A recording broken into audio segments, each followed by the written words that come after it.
Assalamualaikum warahmatullahi wabarakatuh. Perkenalkan, saya Aisyah Danistara Rohmadi dari kelas 11 MIPA 5, absen 2, akan membahas tentang Aceh versus Portugis dan VOC, mata pelajaran sejarah Indonesia wajib. Setelah Malaka jatuh ke tangan Portugis pada tahun 1511, banyak para pedagang Islam yang mengalihkan kegiatan perdagangannya dari Malaka ke Aceh. Hal ini telah mendorong Aceh berkembang menjadi bandar dan pusat perdagangan.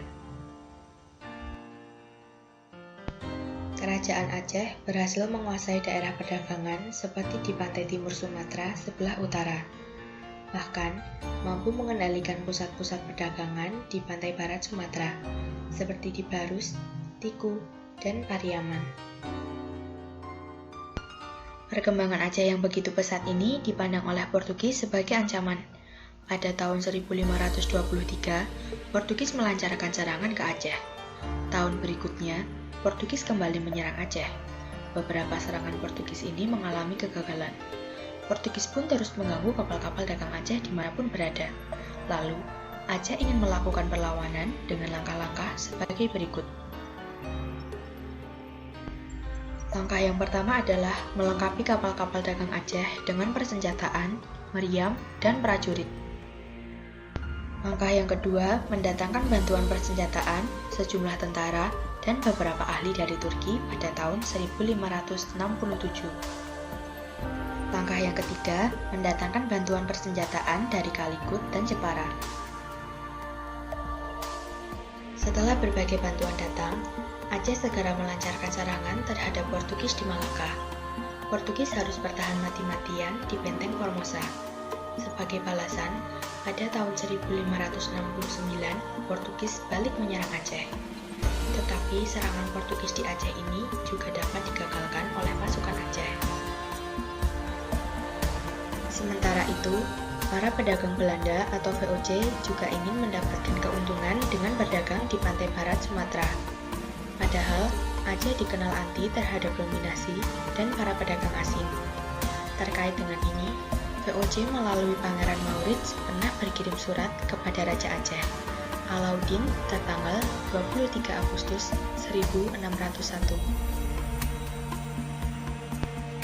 Isi surat tersebut dipenuhi dengan kata-kata sanjungan dan puji-pujian kepada Sultan Alauddin dan rakyat Aceh. Dalam surat itu juga dicantumkan kata-kata yang menjelek-jelekkan Portugis, dan juga dicantumkan tawaran bantuan untuk mengusir orang-orang Portugis. Surat itu kemudian ditutup dengan kalimat, "Mencium tangan yang mulia dari hamba Maurits de Nassau." Surat tersebut diserahkan disertai dengan sejumlah hadiah dan hantaran. Dengan surat ini, ternyata Sultan Aceh dapat menerima kehadiran VOC. Bahkan tahun 1607, Aceh memberikan izin kepada VOC untuk membuka loji di Tiku di pantai barat Sumatera. Pada masa pemerintahan Sultan Iskandar Muda, tahun 1607 hingga 1639, semangat juang mempertahankan tanah air dan mengusir penjajahan asing semakin meningkat. Bahkan, pada masa pemerintahan Sultan Iskandar Muda ini, mulai memutuskan hubungan dan menolak kehadiran VOC. Iskandar Muda adalah raja yang gagah berani dan bercita-cita mengenyahkan penjajahan asing, termasuk mengusir Portugis dari Malaka. Iskandar Muda juga menentang kesewenang-wenangan VOC yang sudah berkuasa di Batavia. Dalam rangka melawan Portugis di Malaka, Sultan Iskandar Muda berusaha untuk melipat gandakan kekuatan pasukannya. Angkatan lautnya diperkuat dengan kapal-kapal besar yang dapat mengangkut 600 hingga 800 prajurit, serta pasukan kavaleri dilengkapi kuda-kuda dari Persia.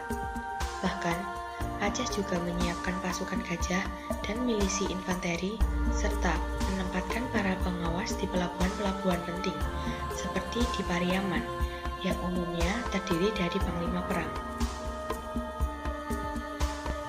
Setelah mempersiapkan pasukannya, pada tahun 1629 Iskandar Muda melancarkan serangan ke Malaka.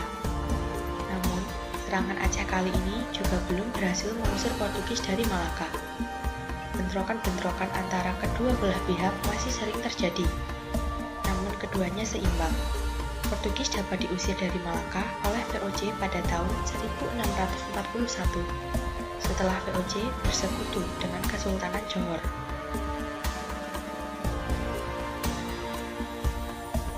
Sekian pembahasan dari saya. Apabila terdapat kesalahan, mohon dimaafkan. Wassalamualaikum warahmatullahi wabarakatuh.